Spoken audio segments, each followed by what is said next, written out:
Muchísimas gracias, Gertrudis. Muchísimas gracias, Luis, por esa presentación sobre el tema de la biometría, la fiabilidad y la confiabilidad de esta clase de sistemas de identificación. Ciertamente, a lo largo del ID Foro, a lo largo de los años, el tema de la biometría siempre ha seguido apareciendo y es por eso que hemos querido tener también una participación un poco más técnica y casos de uso de cómo se está presentando. En el día de hoy, dentro del pilar de emprendimiento, una de las cosas que más interesados estábamos en poder presentar era cómo los distintos sistemas estaban disrumpiendo en nuestra realidad para poder ofrecer mejores servicios de calidad, servicios más ágiles y más accesibles de cara a la demanda que hay por parte de la sociedad y, en una buena medida, impulsados por lo que han sido los últimos 2 años de restricciones de movilidad causados por la pandemia. Tengo el placer, lamentablemente, como lo ha comentado Gertrudis, no de tenerlos aquí, pero tengo el placer de poder compartir el último panel de lo que serán estos 3 días, no el último punto de la agenda, para poder invitar a una discusión alrededor precisamente de cómo está ocurriendo esta disrupción en los modelos de identidad, precisamente en los modelos de gestión de la identidad digital. Entonces, es para mí un placer darle la bienvenida a Santiago Aldana, CEO de Soy Yo, desde Colombia, a Anaí Porcio, directora de negocios de la empresa Solvensa, desde Honduras, y a Hernán Arcioni, desde Buenos Aires, CEO de la empresa Solventa. De hecho, he hecho este comentario porque cuando estábamos haciendo las preparaciones del panel lo comentaba. Tendría que tener mucho cuidado y pido disculpas en anticipado si en algún momento se me va la Z por la T con el tema de Solventa y Solvenza. Hernán Arcioni, de la empresa Solventa en Argentina, Anaí Porcio, de la empresa Solvenza en Honduras, y Santiago, desde Soy Yo, en Bogotá, Colombia. A todos 3, bienvenidos a esta casa, a ID Foro.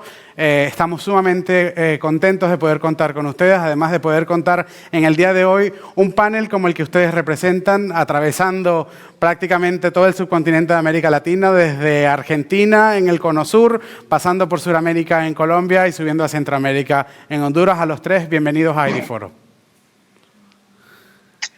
Mucho gusto, gracias por tenernos acá.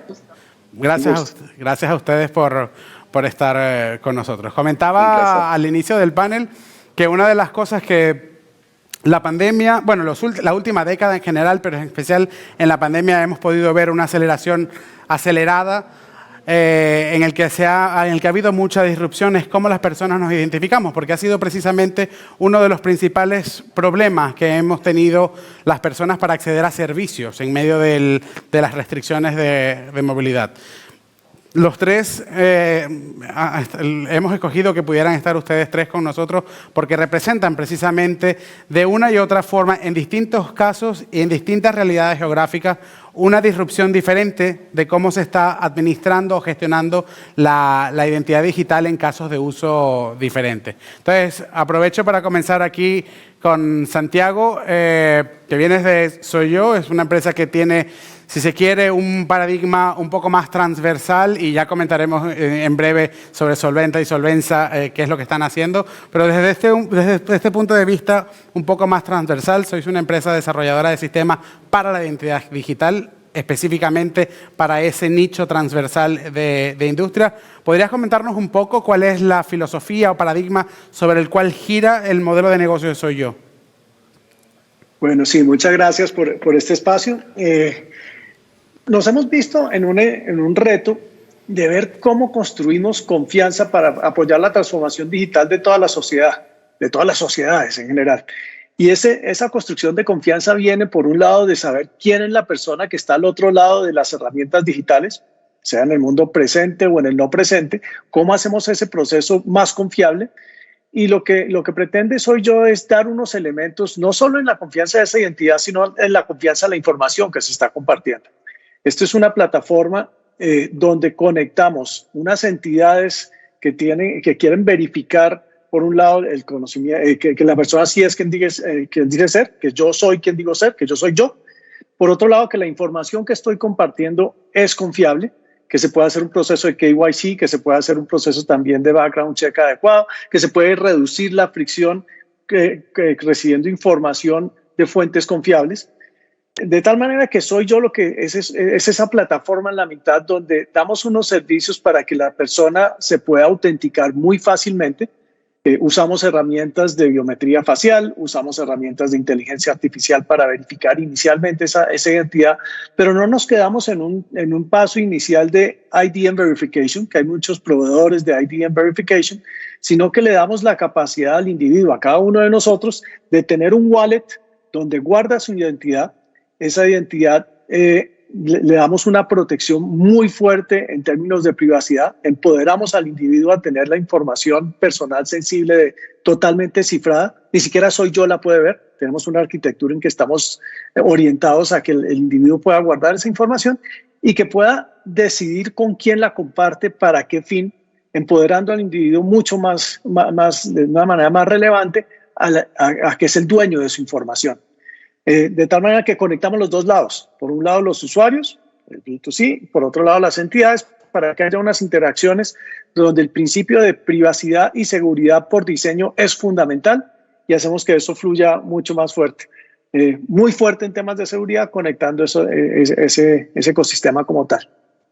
Santiago, para recuperar un punto que has tocado y un poco para terminar de entender exactamente cuál es el modelo de negocio aquí, ustedes sirven como un intermediario entre instituciones o empresas, organizaciones que necesitan saber con quién están tratando y el usuario que está tratando de autenticarse para obtener un determinado servicio. ¿Se podría decir que ustedes prestan un servicio, y pongo aquí la comilla y aquí me corriges tú enteramente a tu criterio, de confianza? ¿Son un tercero de confianza que está actuando para mediar en esa autenticación entre partes? Sí, a ver, por un lado, nosotros, esto que estás diciendo que mediamos, sí tiene unos elementos. Yo mencionaba que teníamos hay una aplicación, la aplicación de Soy Yo, esa está disponible en todas las plataformas, y en esa aplicación está orientada a individuos, a personas. Yo la puedo bajar, hago un proceso de IDM Verification inicialmente, donde me tomo la selfie, donde comparo con mi documento, donde nosotros vamos a diferentes bases de datos, en fin, una cantidad de elementos, también evitando o mitigando elementos de fraude, y le permitimos a esa persona guardar su identidad en ese wallet. No solo puede guardar su identidad, sino que puede guardar su información personal sensible. Y esa, como mencionaba antes, totalmente cifrada. Soy Yo no puede hacer uso de esa información. Esa información es del usuario y Soy Yo no la puede ver. Y lo que sí hacemos es lo que estás mencionando. Mediamos para que ese individuo, cuando quiera interactuar con cualquier entidad, ya sea porque quiere hacer un proceso de onboarding para sacar un crédito o quiere hacer un proceso en el mundo actual de la pandemia, ya estamos viendo diferentes países que están pidiendo certificado de vacunas para entrar a los diferentes sitios. ¿Cómo puedo dar confianza que sí tengo ese certificado de vacunas o el certificado de una prueba de COVID? O tengo todos los elementos de KYC. Nosotros conectamos fuentes de verdad para que la entidad que quiere recibir esa información, a esa entidad le cobramos una transacción, al individuo le damos la capacidad de mostrar esa información con confianza e intermediamos para construir esa confianza en todo el ecosistema. No solo en términos de identidad, sino en términos de la información que se está compartiendo para que sí sea una información confiable. Entendido. Interesante, y rescataremos seguramente un poco más adelante los puntos que has mencionado sobre la autonomía que debe tener cada usuario de poder administrar esos atributos o esa información privada o esos datos que tienen de él. Y aprovecho aquí para conectar con la última ponencia del día de hoy, Nacho Alamillo, con el modelo de identidad autosoberana que se está presentando aquí en Europa. Anaí. Bienvenida, Anaí. Muchas gracias por estar con nosotros aquí. Anaí, estás en Honduras, trabajas en la empresa de Solventa o diriges el área de negocios de la empresa Solventa. ¿Podrías comentarnos, antes incluso de comentarnos el modelo de negocio o exactamente qué es lo que ustedes están haciendo, ubicarnos un poco en contexto de cómo está la situación de la digitalización en Honduras, para ubicarnos un poco en el contexto geográfico de la región? Y bueno, buenos días, buenas tardes por allá, gracias por la invitación. Primeramente, pues en Honduras, no solo en Solvenza, sino que en Honduras en general, Y me atrevo a decir que en muchos países de América Latina tenemos una gran oportunidad de incrementar todos estos niveles de digitalización, ¿verdad? Y creo que como empresas todas estamos o tenemos que tener el compromiso para que muchos de nuestros clientes se digitalicen todavía más, ¿verdad?, de lo que ya están. Si bien es cierto, estamos en una era tecnológica donde muchos de nuestros clientes y en general el país cuenta con muchas herramientas que le permiten acortar la comunicación. Pues véanos a nosotros, estamos aquí en diferentes países y estamos utilizando herramientas. Sin embargo, sí tenemos muchas oportunidades, sobre todo con temas en Honduras, con el tema del uso del correo electrónico particularmente. Mucha gente tiene plataformas de mensajería instantánea, tienen su celular inteligente, pero utilizan muy poco su correo electrónico. Entonces, esa es una de las oportunidades que tenemos en temas de digitalización, no solo a nivel de país también, sino que de empresa. Otro tema que sí te quería comentar y otro reto que tenemos fuerte en el país es que la legislación, si bien es cierto, ya permite la formalización de medios digitales, siempre hay algunos vacíos. Existen muchísimos vacíos todavía. Es por eso que las instituciones y las empresas no se sienten quizá muy cómodas todavía con entrar en este modelo digital, ¿verdad? Porque sí, considerando, a pesar pues que en muchos países hace años están en la era digital, en Honduras sentimos que entró un poco tarde este tema, ¿verdad? Y creo que es una oportunidad importante a nivel de país, pero sí entró tarde, sobre todo considerando que muchos países cercanos a la región hace muchos años están utilizando todas estas herramientas de digitalización. Entonces, en el caso de Honduras, sí, todavía hay un poquito de temor en este tema, porque a nivel pues, legal todavía se tiende a creer que estas operaciones pueden caer en algún tipo de controversia, digámoslo así, cosa que quizás no ocurriría utilizando medios tradicionales, ¿verdad? Como firmas manuales y demás. Muy bien. Seguramente el tema de la digitalización, y aquí yo pongo un poco trato de balancear, quitarle hierro al asunto con el tema de Honduras.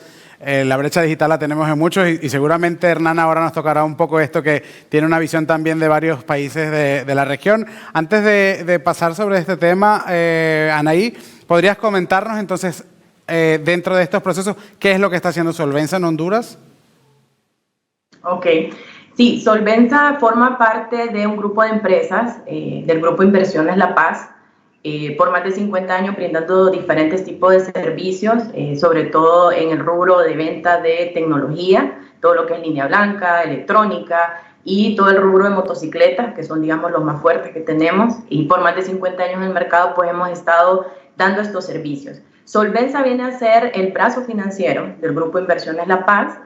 Solvensa, nosotros somos la empresa que brindamos el servicio de financiarle al cliente final los créditos, ¿verdad?, de estos productos que nosotros mismos comercializamos, y adicionalmente nosotros otorgamos préstamos en efectivo, es decir, un cierto grupo de clientes a los cuales nosotros les damos este beneficio, y pues de esta manera como empresa brindamos distintas soluciones financieras. Pues obviamente tenemos un reto importante en el tema de acercarnos a este cliente, de conocerlo, de digitalizar su expediente, ¿verdad? Pero básicamente ese es el modelo de negocio que nosotros tenemos, y estamos ya con la implementación de firma digital en compras en línea, ¿verdad? Que es algo totalmente novedoso, no solo para nosotros como empresa, sino el rubro en general. Y estamos también queriendo entrar a otros mercados, pues, que más adelante te voy a tener oportunidad de comentarte un poquito. Gracias, Anaí. Hernán, vienes del sector de financiamiento también, una fintech con bastante presencia en el mercado. De hecho, estamos muy familiarizados. El tema de las financieras, históricamente en ID Foro han tenido siempre bastante participación, porque es uno de los sectores que consideramos, o la experiencia nos dice, que son punta de lanza en el tema de empujar los procesos de innovación en materia de digitalización. Obviamente, y voy aquí ya a elucubrar, y me puedes corregir en el momento que quieras, entendemos que en una empresa de financiamiento, como también puede ser el caso de Solvensa, el solo hecho de estar financiando operaciones pues tiene que poner en el top of mind a la identificación, porque, y en el top de los análisis de riesgo. Esto, uno, te invito a que me corrijas si lo ves de otra manera, y dos, un poco si nos puedes explicar, tú que estás en este sector de financiero puro y duro, ¿qué tanto son los esfuerzos que se están dedicando en esta materia? ¿O se trata de algo más marginal dentro de las operaciones? Y bienvenido. Gracias. No es marginal, al contrario, es absolutamente, nosotros tomamos la identificación como lo principal core del negocio, es lo que reduce sustancialmente, les diría, elimina la sustitución de personas, el fraude, en todo lo que es lending digital a través de plataforma. Existen obviamente millones de fraudes que impactan en el negocio, más todos los problemas que trae después los fraudes, ¿no? El fraude no termina solo en que es una pequeña estafa de un monto, sino que termina después en toda una tensión del departamento legal, ¿no? En la compañía, porque no es un problema económico el fraude, sino es un problema que uno le genera a la persona real que le están haciendo el fraude. A esa persona le están arruinando de cierta manera los scores crediticios, y eso genera una contingencia inmesurable en la compañía. Nosotros, con lo que es biometría facial, con prueba de vida, con reconocimiento de vida, con lo que es device print y obviamente firma digital, que lo hemos implementado ya hace 2 años y medio, 3 años, prácticamente estamos en el 0 nivel de fraude, ¿no? Cero nivel de fraude. ¿Podrías, sí, para la audiencia, de los 3 elementos que has comentado, reconocimiento facial y firma digital, son cosas que hemos debatido aquí? Has comentado el device print. ¿Podrías explicar brevemente de qué se trata este tercer elemento que has mencionado? El device print, generalmente las organizaciones que se dedican al fraude delictivo, generalmente lo que usan en los países latinoamericanos es permanentemente se munien de dispositivos, compran muchos dispositivos y compran las SIM cards en kioscos o supermercados, y van haciendo con el mismo chip, van haciendo muchas operaciones, y el device lo que hace es dejar enlazado el ID de la SIM card con los ID propios del equipo, más los ID propios de las cuentas de Google, ¿no? Y lo que evita es la rotación de que no hayan en un mismo device muchas personas interactuando o intentando hacer fraude. Ok. Esto entiendo también que se da en países donde la adquisición de líneas telefónicas o de equipos telefónicos es libre o está liberalizado, de modo que puedes hacer una compra libre. En muchos otros países entiendo que la adquisición de la identificación fuerte para la adquisición de líneas telefónicas pues también previene o ayuda a prevenir este elemento que tú estás comentando. Sí, ahora. Existen lamentablemente un porcentaje muy grande de millones de líneas anónimas en cada uno de estos países, y generalmente los usuarios de la base de la pirámide, ¿no? Los más débiles económicamente son los que utilizan esto, y bueno, los que hacen fraude lo saben y aprovechan esto. Bien. Anaí, volviendo un momento contigo sobre el caso de uso que tienen y sobre las problemáticas específicas que tienen ustedes en el sector. ¿Cuál podrías decir tú? Has comentado el tema de los correos electrónicos y de hecho comienzo abordando eso para linkarlo un poco con los comentarios que hacía Hernán. Ustedes hablaban de que uno de los problemas mayoritarios que tenían en el país es que la gente no estaba acostumbrada a usar sus correos electrónicos o directamente no conocía su correo electrónico o no lo tiene, o lo tiene pero no lo conoce. Hernán comentaba este tema que puede haber una opción distinta igual con la vinculación a números de teléfono en vez de esto. No sé, dentro de los problemas que has planteado, si esta alternativa se ha planteado también en Honduras o la han planteado ustedes desde Solvensa. Donald, pues uno de los principales, digamos, oportunidades que tenemos o problemas que nos estamos encontrando, sobre todo en un nuevo modelo de negocios que queremos implementar en zonas rurales, es que estos clientes no cuentan con un correo electrónico. Precisamente nosotros queremos implementar la firma digital en ciertas zonas que quedan bastante lejos de la ciudad capital de Tegucigalpa, no solo por un tema de seguridad, ¿verdad?, sino por un tema de el traslado de estos documentos que hoy por hoy, pues, como se utiliza el medio tradicional de la firma manual, entonces estos documentos que son legales, porque obviamente nosotros damos un sistema, un crédito, viene un pagaré, viene pues un contrato, ¿verdad?, donde el cliente se compromete, nos lo envían físicamente. Entonces no solo es un gasto para nuestros proveedores, para nosotros mismos, sino también de almacenaje de toda esa papelería. Entonces hemos querido implementar un nuevo modelo, pero nos hemos encontrado con la situación que muchos de estos clientes de estas zonas rurales o lejanas, digámoslo así, no saben su correo electrónico. O sea, ellos tienen WhatsApp, tienen Facebook, tienen otras herramientas tecnológicas, andan en un celular inteligente en la mayoría de los casos. Sin embargo, cuando ya le preguntamos cuál es su correo electrónico, el cliente no se lo sabe, no lo maneja. Pues te puedo poner un ejemplo muy propio que lo tengo en mi casa, ¿verdad? Mis papás no se saben sus correos electrónicos, ellos utilizan Facebook, ¿verdad?, WhatsApp y demás. Entonces, ¿qué sucede con este pequeño segmento de la población? Todavía nos hace falta acercarnos un poco más a este tema digital, lograr que este segmento de clientes pues sea parte de su día a día, digámoslo así.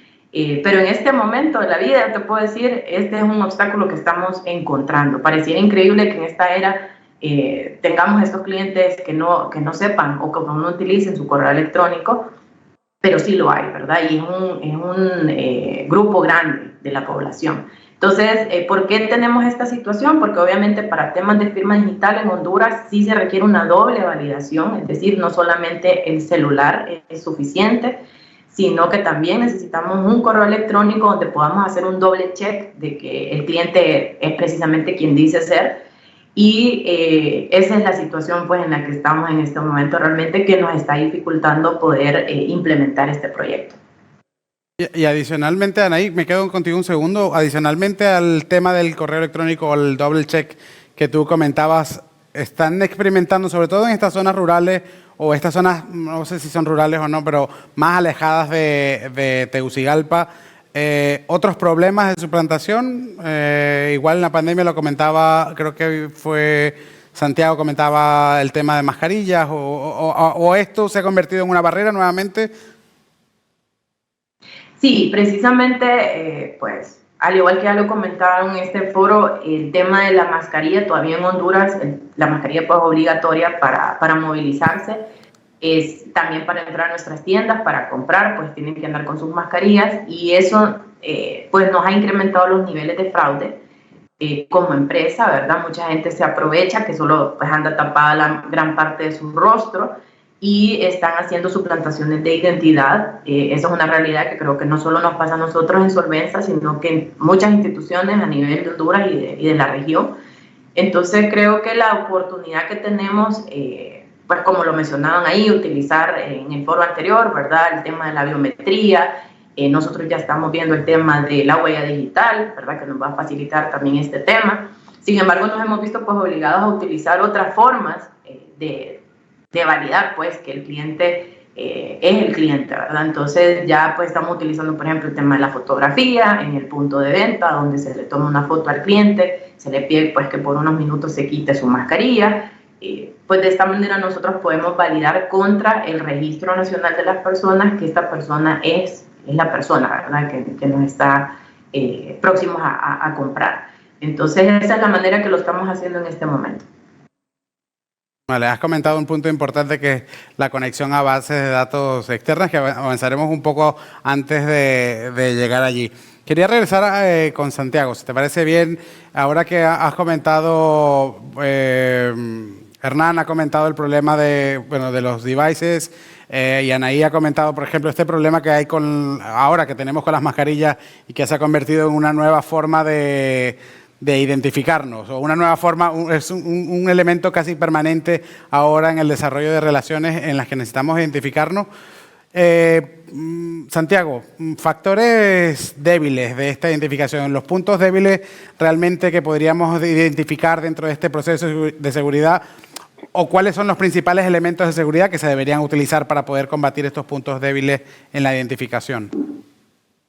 Sí, gracias, Doral. Mira, cuando uno habla de temas de autenticación, típicamente hay tres elementos con los que se utilizan para la autenticación. Elementos de temas que solo yo sé, elementos que yo soy el que los tengo, o elementos de lo que soy. El primero, lo que yo sé, típicamente son logins y passwords, son preguntas reto, y el gran problema que se tiene en eso es que hay la ingeniería social. Hay temas donde esa información que me están preguntando a veces no soy el único que lo conoce. Es más, a veces en el dark web saben más de las preguntas, la respuesta de esas preguntas que yo mismo. Entonces, ese primer elemento de autenticación se ha vuelto un tema muy, muy débil y muy crítico, que queremos ver cómo se puede llevar un poco más allá. El segundo es elementos de lo que yo tengo. Y ahí típicamente están las one-time passwords que se mandan a una SIM card. La SIM card es lo que yo tengo, o notificaciones a un teléfono, o un token, o cosas de ese estilo. El gran reto ahí es si tengo solo yo el acceso. El email también es algo de lo que yo tengo. Entonces se manda la clave del email, se manda la clave por un SMS, se le manda la clave por el WhatsApp. Ese también tiene unos elementos cuando me logran suplantar y pueden cambiar. Cuando se da el SIM swap, cuando me cambian esa SIM card, o cuando alguien logra acceder a mi cuenta de correo y tiene la clave, o cuando se hace ingeniería social y me hacen creer que el que está preguntando es el banco, que es una entidad legítima, y yo termino dando esas claves. Eso también tiene algunas debilidades. Se va uno entonces a tener múltiples factores de autenticación combinando, y en esos múltiples factores de autenticación empieza a entrar mucho más fuerte el tercero que mencionaba, que es lo que yo soy, que tiene que ver con la biometría. Esa biometría, ha habido temas dactilares, también se ha visto que a veces esas bases de datos empiezan a tener algunos retos de que sí sean suficientemente cubiertas. La biometría facial ha entrado de manera más relevante. Hay otras biometrías, como se hablaba en uno de los paneles anteriores, la de voz, pero cuál es el contexto. Combinación de diferentes biometrías empieza a ser fuerte para combinar con otros factores de autenticación. Incluso se habla de biometrías, o se está utilizando biometrías comportamentales. ¿Cómo actúo yo? ¿Cómo es el teléfono? ¿Qué tan cerca lo tengo? ¿Qué tan duro lo oprimo? ¿Cuáles son las diferentes herramientas que utilizo comúnmente? Si utilizo Chrome o Safari o cuáles son las que estoy utilizando. Todas esas combinaciones son relevantes y dan unos factores de autenticación más robustos cuando se habla de múltiples factores de autenticación. Y parte de lo que queremos es cómo damos esos elementos al individuo. Cuando damos una capacidad y combinamos, por un lado, la biometría facial, pero esa biometría facial se guarda en un dispositivo, en un teléfono, que ya es algo de lo que yo tengo. Y por otro lado, cubrimos ese dispositivo para que no vaya a ser hackeado, para que no vaya a ser ruteado, para que no se le haga un jailbreak o cosas de esto, para estar pudiendo identificar que no se le metan elementos externos que la puedan vulnerar. Es parte de lo que se quiere en ese robustecimiento de la identidad. Pero la seguridad no es 100% nunca. Cómo combinamos todos esos factores lo van mitigando, pero creo que el otro reto que es muy relevante es cómo en ese tema del fraude es un tema colaborativo. El fraude que le hacen a una entidad a veces pasa totalmente oculto al resto de las entidades.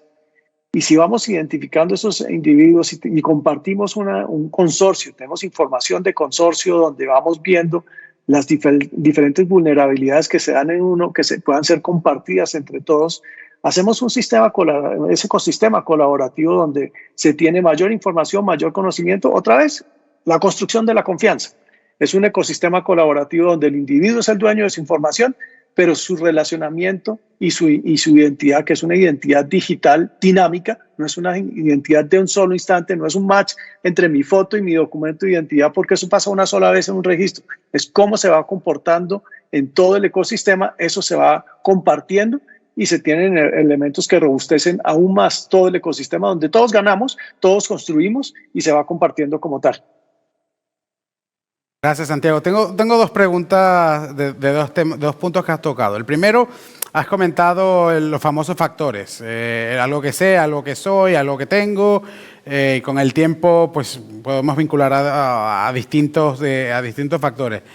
Brevemente, esta utilización de los distintos factores de identificación necesita ser balanceado versus usabilidad. Cada vez las personas tenemos menos ganas de tener dispositivos adicionales, las famosas llaves electrónicas que antes se utilizaban o tarjetas de coordenadas que se utilizaban antes en la banca. Cada vez queremos que todo esté en el móvil. O sea, ¿balanceas esto o crees que el modelo es un balance en cada caso de uso o estamos hablando de aplicar siempre la misma metodología?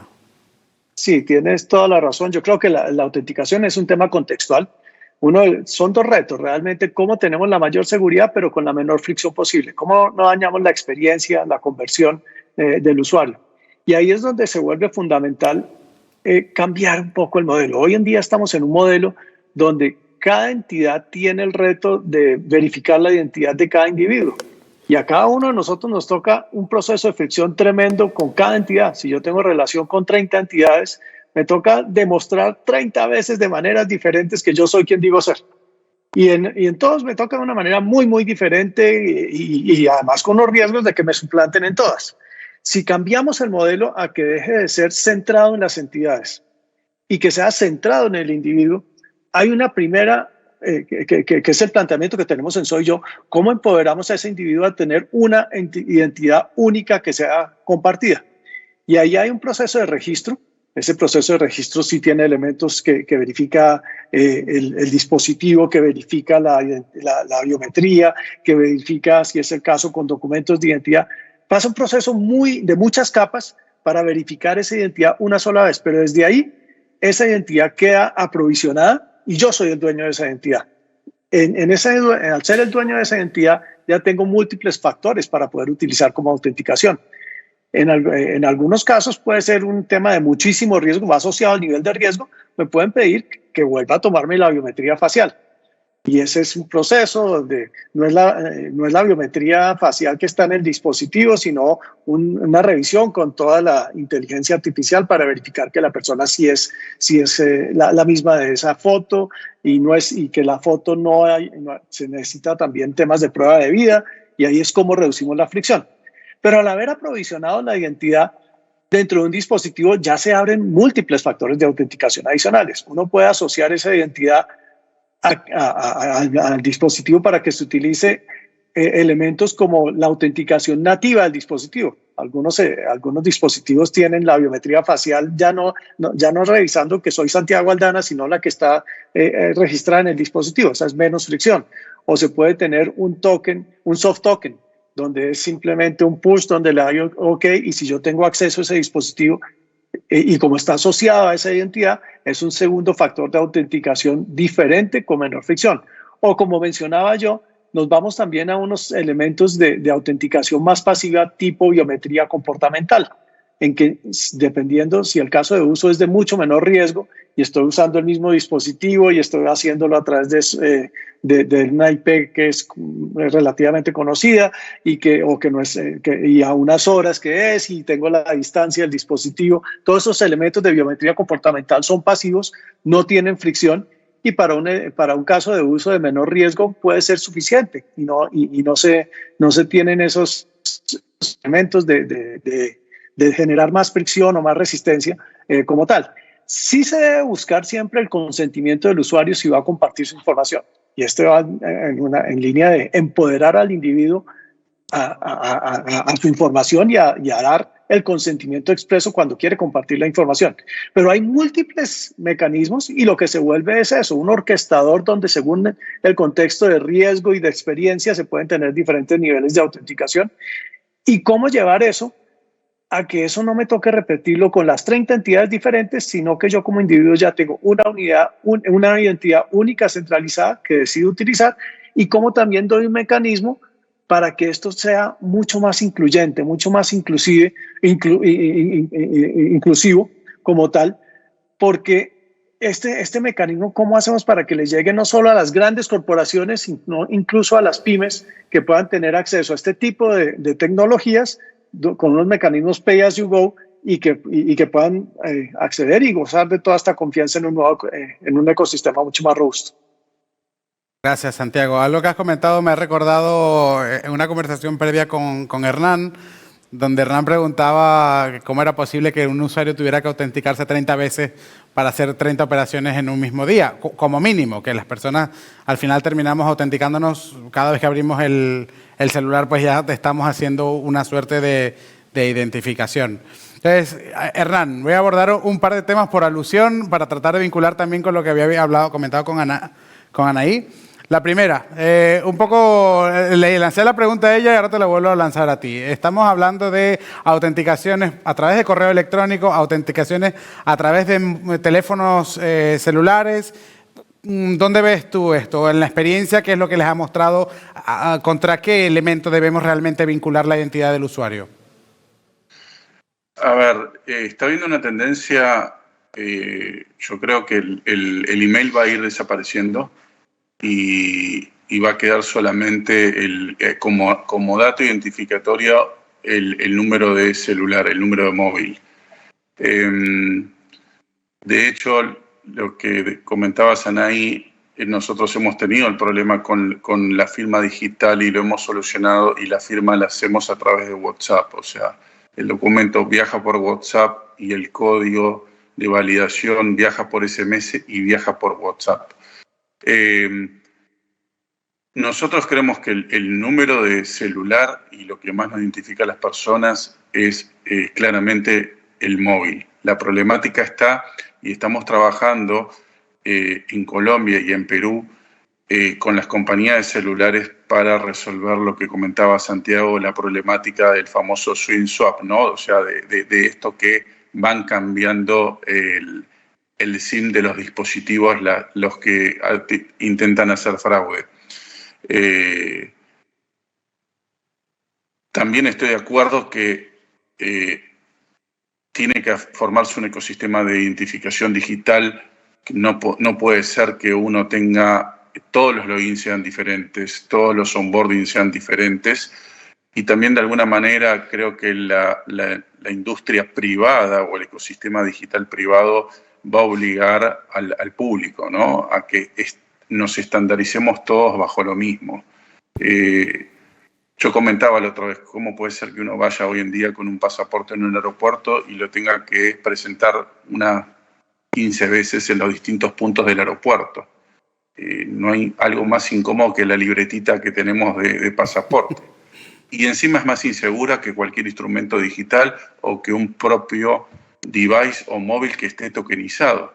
Por eso todas las plataformas, incluso de bancos, están saliendo de los accesos web a los accesos de aplicaciones que están tokenizadas y ligadas con la línea de celular, ¿no?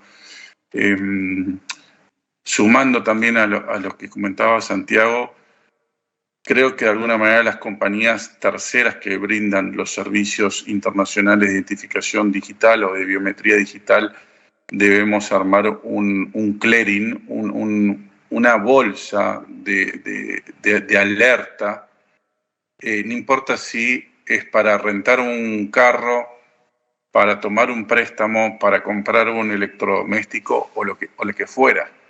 No puede ser que esas personas sigan penetrando y tratando de atacar a los diferentes jugadores del mercado, ¿no? Yo coincido contigo. No sé si Santiago quieres comentar algo sobre eso. Tengo aquí un montón de preguntas, pero si quieres hacer por alusión algún comentario o continuamos. No, yo creo que estamos en total sintonía. Creo que en eso los accionistas que decidieron montar Soy Yo vieron una necesidad no solo en el mundo financiero, sino en todos los sectores. Y esa construcción de confianza es algo que queremos llevar como un gran propósito. es cómo habilitamos, la pandemia lo exacerbó, nos llevó a unos temas digitales a todos los sectores, y cómo logramos tener ese ecosistema para reutilizar la identidad, para dar inclusión. Yo mencionaba, y tal vez no entré tanto en detalle, pero me gustaría comentarlo. Tener este tipo de herramientas típicamente son proyectos de meses, a veces más de un año, poder implementar múltiples tecnologías, y esto además son unas tecnologías exponenciales que están avanzando permanentemente. Eso no lo pueden hacer todas las entidades, y parte de nuestro propósito es cómo volvemos eso, ponemos eso a la mano de cualquier entidad. Nosotros nos encargamos de asumir todo ese riesgo, integramos múltiples proveedores, y en esos múltiples proveedores lo que hacemos es volvámoslo eso por usuario. Y si una entidad quiere hacerlo con un solo usuario, paga un solo usuario. Si después quiere pagar 1 millón de usuarios, pues de una vez tiene un acceso a muchos más volúmenes con descuentos de una vez prepactados, de tal manera que se quita el riesgo de implantación. Hacemos nosotros todas las preintegraciones, disponibilizando después unos APIs que se pueden integrar en 1 o 2 sprints, o inclusive sin integración. Hemos planteado tener unos portales a través de los cuales ya las entidades pueden empezar a gozar de este tema, pero con un tema de reutilización. ¿Cómo no nos ponemos todos a construir un carril de ferrocarril individualmente cada uno? Construyamos los carriles del ferrocarril para que esto permita tener inclusión, para que permita democratización, y al final ganamos todos. Esa construcción de confianza es algo que es un tema colaborativo donde todos tenemos que construir y aportar y ganar de eso. Y se vuelven unas economías de escala donde se puede de tal manera gozar y tener inclusión y tener democratización del servicio de confianza. De un servicio de confianza, repito, no solo de la identidad, sino de la información que se está compartiendo, con un propósito grande también es volverle a dar el poder sobre su información al individuo. Yo estoy de acuerdo. Sin embargo, tanto Hernán como Santiago han estado comentando varias veces el tema de la necesidad de colaborar, de que de hecho Hernán hablaba de una bolsa, de que esto se cree comunidad, o que estos sean como datos, que haya colaboración para poder contribuir, y al final aquí también han salido ya el tema de las bases de datos, las consultas a bases de datos también empiezan a aparecer, han salido un par de veces, ya lo comentaban ahí, están haciendo consultas a bases de datos en el Registro Nacional de las Personas. Y sé que este no es el tema particular, pero es que no podemos separarlo. El tema de la privacidad, o sea, al final aquí estamos hablando de los datos de las personas. Incluso si yo estoy hablando del financiamiento, estoy hablando del scoring crediticio que voy a poder tener, y Hernán lo comentaba, puedo ver afectado. Nos preocupa, ¿se está haciendo algo particularmente aquí en materia de privacidad? Es decir, ¿cómo protejo yo que esa base de datos no se salga de las manos? No sé, Hernán o Santiago. Si me permites, Hernán, pero este tema que dice Donald, me lanzo aquí a hablar porque es que es uno de los principios fundamentales de todo lo que estamos trabajando nosotros. Yo lo mencionaba, pero quiero ser más explícito. El principio de privacidad por diseño es un principio que rige todo nuestro actuar. Nosotros estamos creando una plataforma abierta, pero una plataforma abierta donde, lo he dicho de esta manera, empoderamos al individuo que es el dueño de su información. ¿Qué quiere decir eso? Y es que damos mecanismos para que la persona guarde su información totalmente cifrada. ¿Cómo la cifra? Con una llave del dispositivo, una llave que solo esa persona tiene acceso. Soy yo no tiene acceso a esa información. No estamos creando una gran base de datos que después vamos a dar en comunidad y en colaboración a todo el mundo. No, el principio de privacidad es fundamental. Y lo centramos en que, por eso es que está centrado en el usuario, y el usuario cifra su información y debe ser quien dice a quién se la da y a quién no. Y ese es un principio fundamental del cual no nos movemos. Y sí, se vuelve colaborativo en la medida que el individuo quiere colaborar y entregar. Si yo quiero demostrar que yo soy yo, pues tengo que entregar esa información. Si yo quiero tener la información de quién es el representante legal de una entidad jurídica, tengo que dar el consentimiento de entregar esa información. Si yo quiero entregar información de mis patrones de consumo para que de ahí se construya un scoring, yo soy el dueño de esa información y doy ese consentimiento. Entonces sí, el principio de privacidad es fundamental y regla todo este actuar. Yo creo que sin ello estaríamos construyendo un monstruo y que tenemos que estarlo protegiendo permanentemente. De ahí entonces tan relevante el tema de seguridad. Privacidad sin seguridad no es como tal. ¿Cómo hacemos el diseño para ir a jugadas que es lo que estamos viendo también en el mundo hoy? ¿Cómo nos vamos a Open Banking? Pero más allá que Open Banking, Open Data, Open Society, donde el individuo es el dueño de su información. ¿Cómo le damos las facultades para proteger su privacidad, proteger su seguridad y abrir su mundo, abrir al mundo su información, lo que quieran compartir, con un control absoluto de esa información? Gracias Santiago. Volviendo un poquito a Hernán. Bueno, Hernán, Anaí, Hernán en este punto particular, ya que Anaí también lo había comentado, hemos comentado sobre los riesgos y también lo ha comentado Santiago, los riesgos asociados a esta identificación. Lo comentaba Anaí, pues aquí también las personas, tenemos el riesgo del infractor, el que trata de disimular su identidad, el que está buscando defraudar el sistema. Y cuando hacemos el diseño o cuando hacen, yo no me dedico a esto, pero cuando hacen el diseño de los sistemas de identificación, obviamente estás partiendo de la base del principio de que el enemigo conoce el sistema y que está tratando. Y nunca mejor dicho para lo que quisiera consultarte, Hernán. Hemos tocado los temas tecnológicos, pero hay un tema aquí, un factor importante de riesgo, que son las personas. Es decir, son precisamente los que conocen el sistema desde dentro, los que también pueden representar un riesgo. Y en la banca, los departamentos de cumplimiento siempre son muy fuertes, precisamente porque hay control interno. Experiencia sobre el tema del factor débil humano que tenemos dentro de las organizaciones que están dedicadas o que tienen como punto central la identificación. Hoy hay mucha tecnología y cuando uno va construyendo los distintos planos de seguridad son multicapas, donde es muy difícil que una persona o un equipo o un conjunto de personas pueda acceder a un bloque de códigos o bloques de información. Creo que la seguridad es muy elevada de lo que se está construyendo y cómo tratamos nosotros los datos.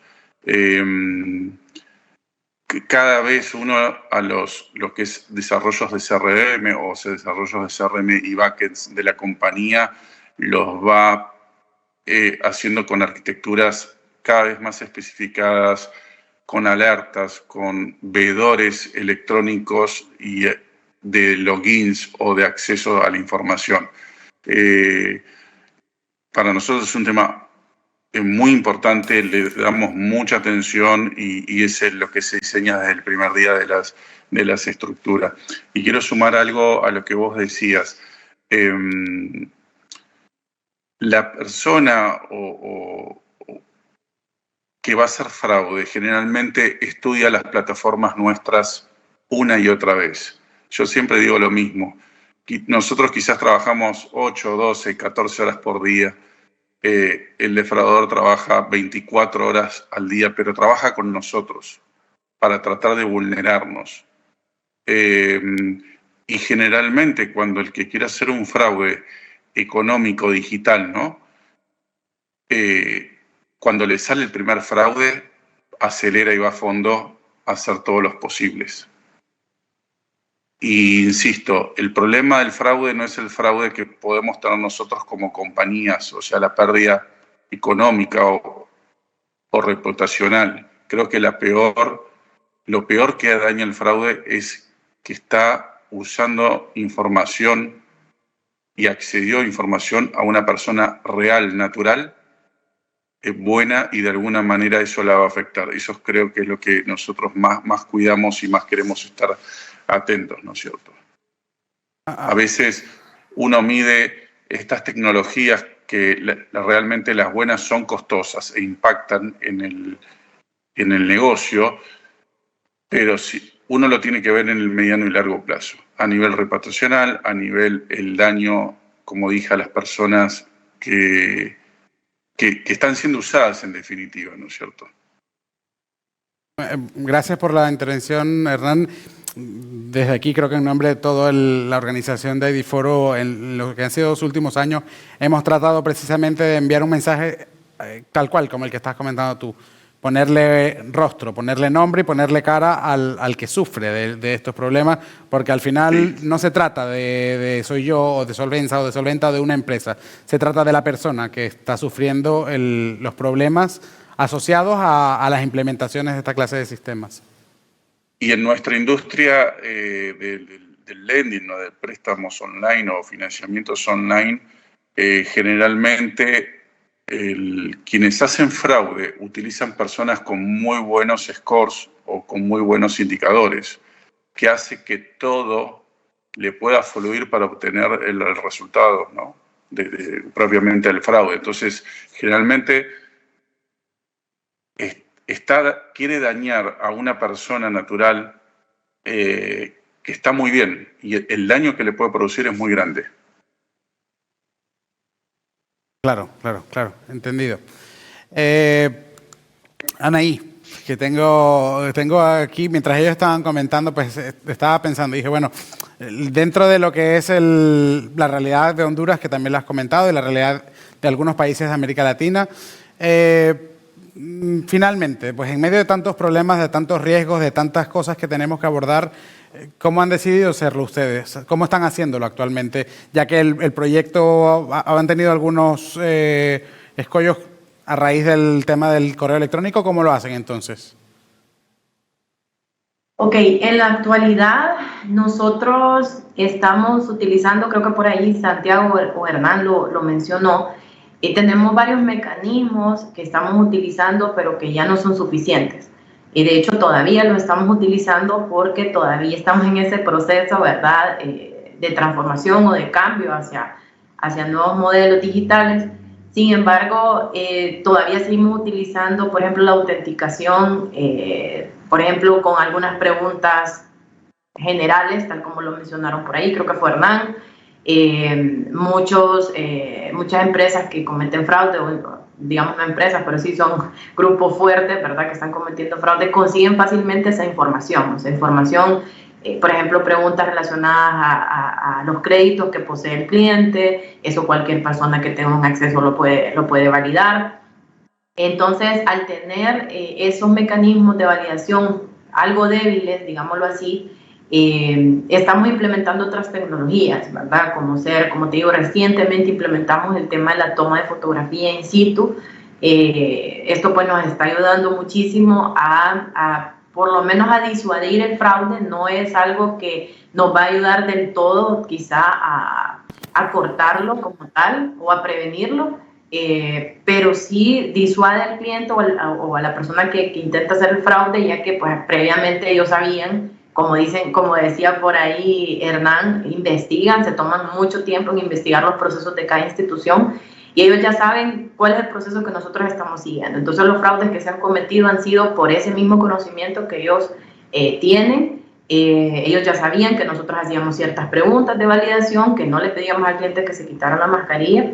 Sin embargo, pues ahorita ya lo estamos viendo, tanto para el cliente como para nosotros como empresa, la ventaja que existe en solicitarle al cliente que se retire su mascarilla por unos segundos, a pesar pues que también estamos con este tema de las normas de bioseguridad, pero eso le da seguridad al cliente en que nadie va a venir a suplantar su identidad, y también nos da pues a nosotros como empresa la seguridad de que estamos otorgando un crédito a la persona correcta.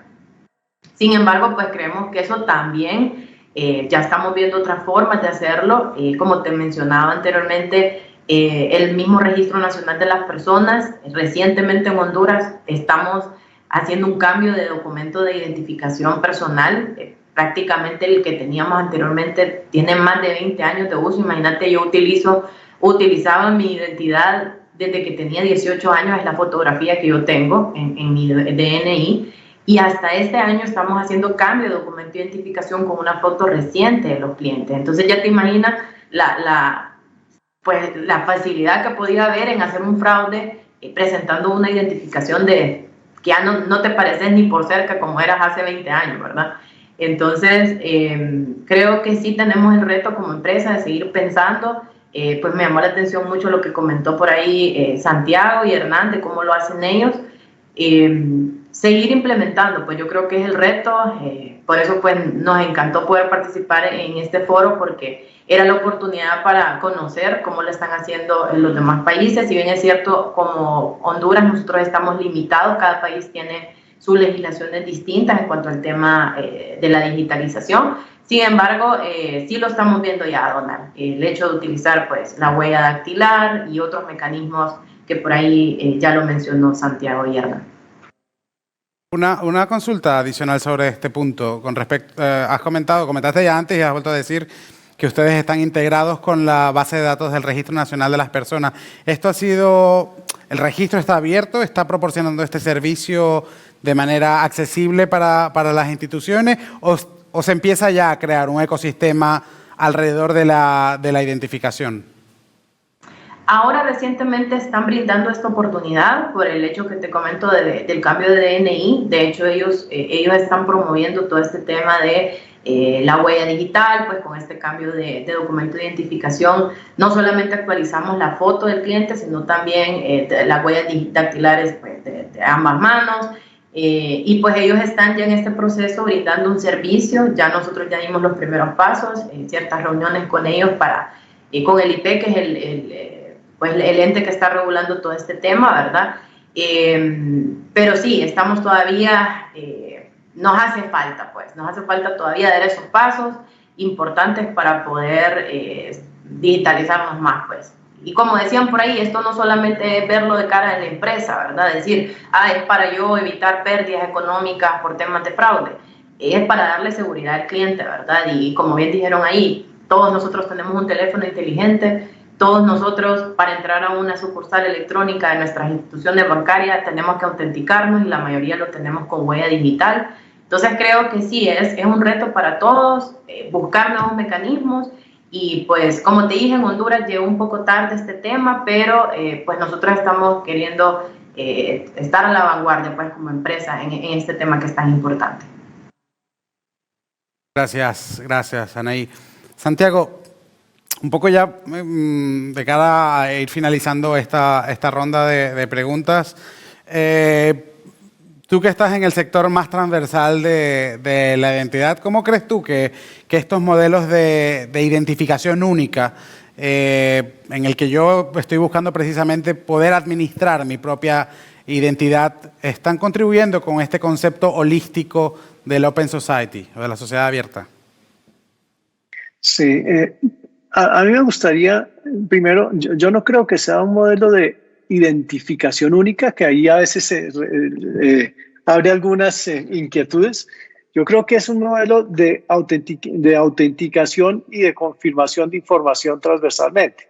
En varios de nuestros países hay entidades y muchas de ellas gubernamentales que tienen la labor de la verificación de identidad, de la identificación de las personas, y nosotros de ninguna manera estamos compitiendo con ellos. Yo creo que es un tema colaborativo entre sector privado y sector público para poder llevar estos ecosistemas. Y entre más se tenga un nivel de identificación como tal fuerte y que sirva, mejor aún, o sea, ese proceso de verificación inicial. Pero una vez se tenga la verificación, se necesitan mecanismos de autenticación cada vez más robustos y, como lo mencionábamos a través del panel, también que mejoren la experiencia y que ese nivel de autenticación vaya con contexto y que vaya de acuerdo a los niveles de riesgo. Cuando uno ve temas de Open Society, hay múltiples cosas. Aquí hablamos algunos elementos como en el tema financiero, y específicamente en tema financiero hay temas de pagos. Y en el tema de pagos, ¿cómo ayudamos al individuo, como se mencionaba antes, que es el primer perjudicado cuando le suplanta la identidad? ¿Cómo hacemos para que se pueda robustecer y para protegerle todo su relacionamiento, pero con un tema de autenticación muy sencillo, muy fácil, muy poca fricción? Ahí hay algunos elementos. Pero si nos vamos a todo el mundo de Open Banking y de Open Finance y de Open Society, como lo mencionas, lo que hay, el cielo todavía es la cima para poder hacer nuevos modelos de negocio, nuevos modelos de innovación. Pero hay unos elementos muy críticos, es cómo garantizamos esa privacidad de la información, ¿Cómo garantizamos que quien está dando acceso a esa información sí es quien dice ser? ¿Cómo damos los elementos de seguridad para que no le violenten? Si hoy en día estamos teniendo problemas con suplantaciones y roban algo de información, imagínense en un mundo abierto, en un open society, donde toda mi información está disponible y ya no se quitan las fronteras perimetrales de seguridad, sino que la información está abierta ahí en la sociedad. ¿Cómo hacemos para proteger eso? Eso es un gran reto. Entonces sí tenemos que ponerle un foco muy relevante a que esos principios de seguridad y privacidad por diseño sean fundamentales y cómo vamos robusteciendo permanentemente la seguridad, porque cada vez que ponemos un nivel de seguridad más alto, llegan los que lo pueden violentar y llegan y se ingenian nuevas formas de hacerlo. Cómo tenemos una evolución permanente creando ese ecosistema que vaya más rápido que los propios ciberdelincuentes protegiendo esa información individual. Yo creo que enfrentamos un mundo apasionante donde esa innovación, esa forma nueva de hacer negocios con más información, la creatividad está toda para hacerlo, pero con un reto fundamental y es cómo protegemos la información personal sensible también de las personas que están dando ese permiso. Gracias, Santiago. Santiago, un inciso de un comentario que has hecho, pues decía, este modelo tampoco está buscando competir con las instituciones públicas ni las que están encargadas de identificar a las personas. Sabemos que en Colombia recientemente se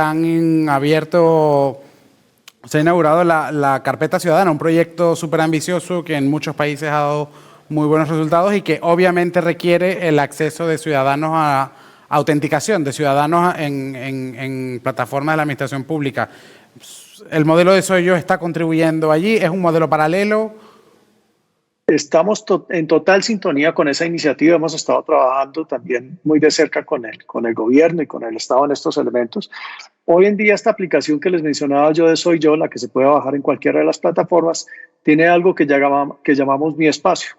Mi Espacio es una serie de carpetas, de repositorios donde yo puedo guardar mi información personal sensible, donde está cifrada con la llave del dispositivo. Y eso va en total sintonía con lo que mencionas, que es la Carpeta Ciudadana. La Carpeta Ciudadana lo que pretende es darle acceso al ciudadano a la información personal que tiene con el Estado. Entonces ahí yo puedo tener mi declaración de renta y yo tengo elementos de mi propiedad, tengo también elementos, por ejemplo, de mi historia clínica, si tengo información como tal. Nosotros estamos en total sintonía dando mecanismos robustos de autenticación para que sí sea. Es igual que hablamos de Open Society o Open Data, solo que esta es la data que está en repositorios del Estado. ¿Cómo le damos ese poder al individuo, al ciudadano, de acceder a esa información de una manera segura, confiable, privada, de que no me vayan a suplantar para así poder yo acceder a mi propia información, guardarla cifrada y después no solo es guardarla, no solo tener acceso, sino que me permita simplificar toda mi tramitología con el Estado o con el sector privado. Hay que conectar los dos ecosistemas y ahí es donde creo que hacemos una simbiosis sector privado y sector público para facilitarle la vida al ciudadano y darle, sin ignorar y sin debilitar los elementos de seguridad y privacidad de su información. Tenemos que facilitárselo y darle la confianza. Yo creo que es eso lo que todos los ciudadanos esperamos, me incluyo, de cualquier tipo de partnership público o privado para poder gozar o beneficiarnos de lo que están haciendo los dos sectores y que no vayan como modelos paralelos. Aprovechando el tema de la cooperación público-privado, Hernán, ¿ustedes cómo lo están haciendo? Anaí, comentaba de que habían hecho una integración o que el Registro Nacional de Personas había hecho o había permitido una integración para la consulta de los datos de los usuarios. ¿Ustedes están conectados con una base de datos nacional o están haciendo integraciones con sector privado? En Argentina sí, estamos conectados con el Registro Nacional de las Personas. En Colombia no. Está en desarrollo. De todas maneras, nosotros creemos en nuestra experiencia es que la biometría facial, más lo que es fotoforensis documental, hoy está más avanzado que lo que ha desarrollado el Registro Nacional de las Personas por ahora, ¿no es cierto? Pero creo que de alguna manera se va integrando, ¿no? Todos los módulos. Yo hago una consulta y te hago la consulta a ti, Hernán. sí es cierto que el Estado obviamente, y en países de tradición romana como los nuestros, estamos acostumbrados a que el Estado tenga grandes bases de datos de identificación de usuarios, pero no son los únicos, y hay otros sujetos regulados que normalmente, bueno, en el mejor de los casos sujetos regulados, en otros no, que tienen grandes bases de datos de buena calidad, como son los bancos o las entidades financieras de los países. ¿No han considerado la posibilidad de colaborar con banca o con el sector bancario, el sector financiero, para poder realizar consultas o reaprovechar esas identificaciones que hay en las grandes plataformas bancarias? A ver, hoy quien hace de conjunto y de nexo de todo eso son los grandes burós de crédito en los países. En Colombia sea obviamente Experian y TransUnion. Nosotros obviamente proveemos todos los meses, el último día hábil del mes, actualización de información que la toman los bancos, la toman las mutuales financieras y todo el sistema que quiera tomarlo. No existe por ahora ningún organismo público donde reúna toda esa información. Son compañías internacionales privadas que la están en casi todos los países y por ahora son ellos los que la están integrando. Ellos mismos también hoy por hoy están tratando de agregar, porque como decía Santiago y Anaí, lo que es preguntas-retos, esto que se usó mucho tiempo, que es preguntarle al usuario, bueno, qué tarjeta de crédito tienes, cuál es tu deuda, en qué deuda tienes sentida, como para ver si es la persona. Eso no funciona. Nosotros ya hace más de 2 años que lo hemos eliminado. O sea, quienes hacen fraudes consiguen esa información muy, muy rápido y la tienen toda y a veces hasta mejor que nosotros. Entonces, yo insisto, device, todo lo que es biometría y todo lo que sea construcción de clearings de bases privadas es lo que más va a ayudar y lo que más le va a dar velocidad al ecosistema. Incluso nosotros estuvimos en reuniones con grandes empresas con mucho volumen de usuarios, como por ejemplo en Colombia Rappi, para integrarnos de alguna manera. Lo que sucede a veces es que entre los colegas hay un poco de celos o competencias y hay reticencia a integrarnos y compartir bases, pero creo que en el futuro se va a ir dando cada vez más, porque no tiene ningún sentido que el fraude ataque a todos por igual. En definitiva, en la medida que lo logremos reducir y eliminar, a mí no me sirve que ingrese en Solventa y ese fraude le pueda entrar a Anaí o a Santiago o a cualquier otro. No tiene ningún sentido. En la medida que tienda a cero, el del fraude va desapareciendo cada vez más y eso hace que todos los costos operativos y que cada vez el ecosistema sea más asequible a todo el mundo. Cualquier ecosistema digital, ¿no es cierto?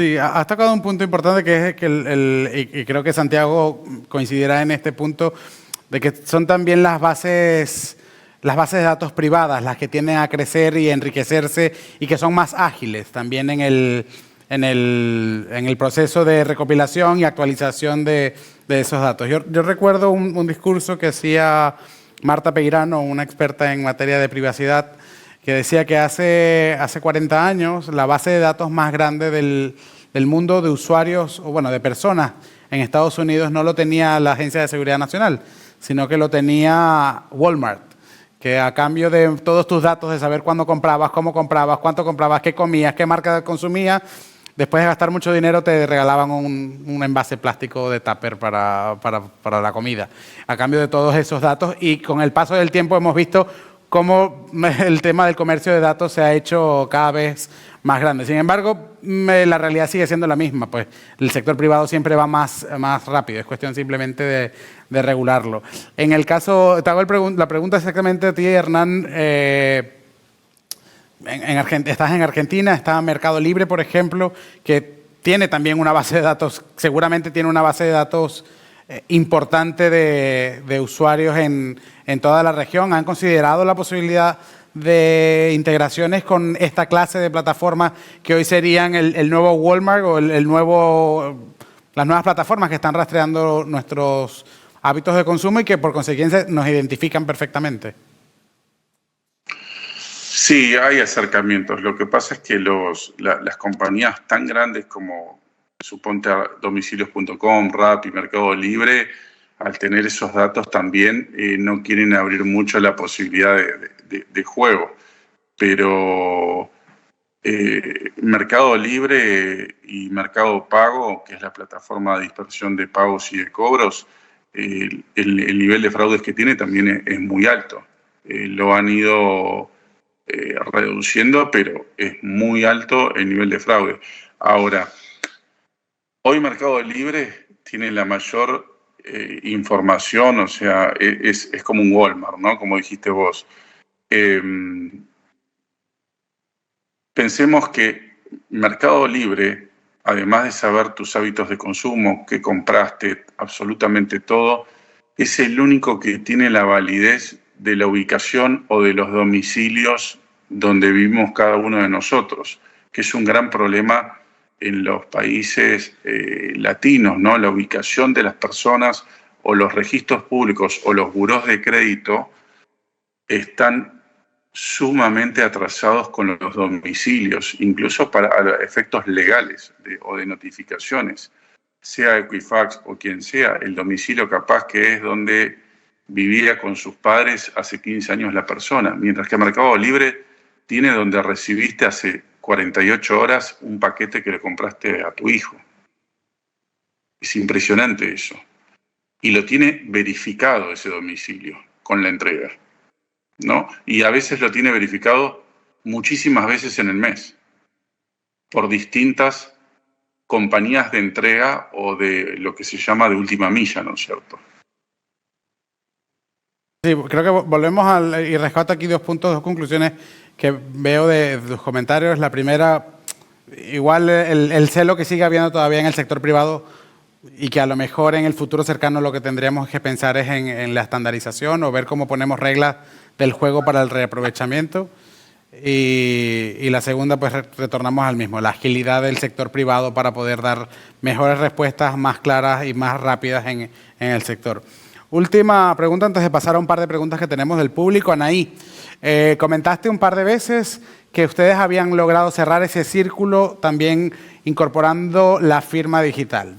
Te hago la pregunta a ti específica, seguramente Hernán y Santiago la tienen, pero quiero abordarla contigo específicamente porque Honduras ha sido un país que en el año 2020 modificó su ley de firma digital para abrir nuevas opciones y es la primera vez, es el ejemplo que se tiene a día de hoy de la apertura a prestadores de servicios de certificación internacionales que están allí. ¿Ustedes han logrado, cómo han hecho eso? ¿Realmente se ha vuelto más fácil? ¿Ha habido más accesibilidad a nuevos sistemas?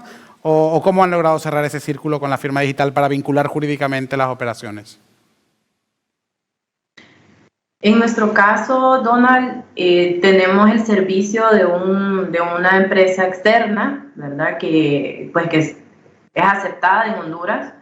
Y esta es la empresa que nos está brindando este servicio. Es nuestra, digamos, primera experiencia y me atrevería a decir muy pocas empresas de nuestro rubro, si no es que ninguna, está brindando este tipo de servicio de huella digital. Somos nuevos recientemente, te estoy hablando aproximadamente hace unos 5 meses implementamos el tema de la firma digital.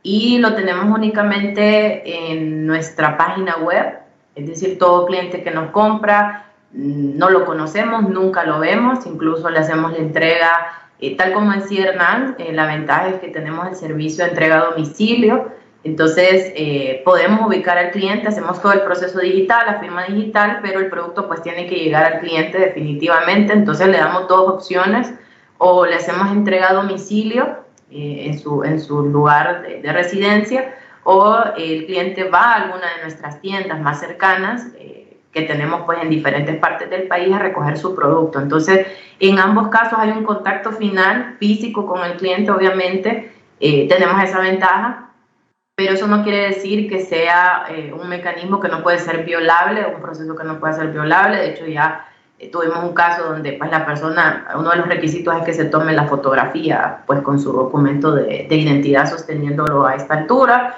y pues la identificación de la persona no era la misma que la que se estaba tomando la foto. Entonces nada garantiza que va a ser un proceso totalmente robusto y que no va a ser violable, ¿verdad?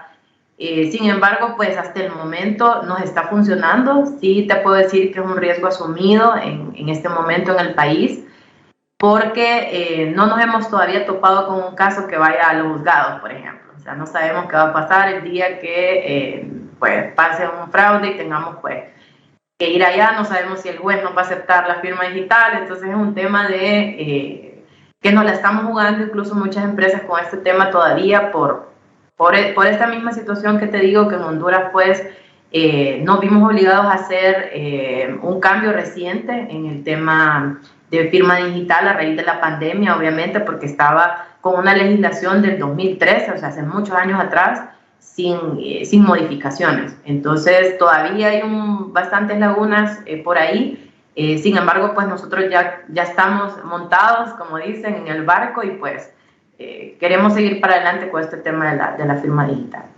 Es la única forma de hacerlo, hay que hacer camino andando y al final esto es un tema de educación progresivo, se ve en todos los países y seguramente Honduras no será la excepción. Cierro con una última pregunta, solamente tenemos tiempo para una pregunta, se la dirijo específicamente a Santiago en este punto.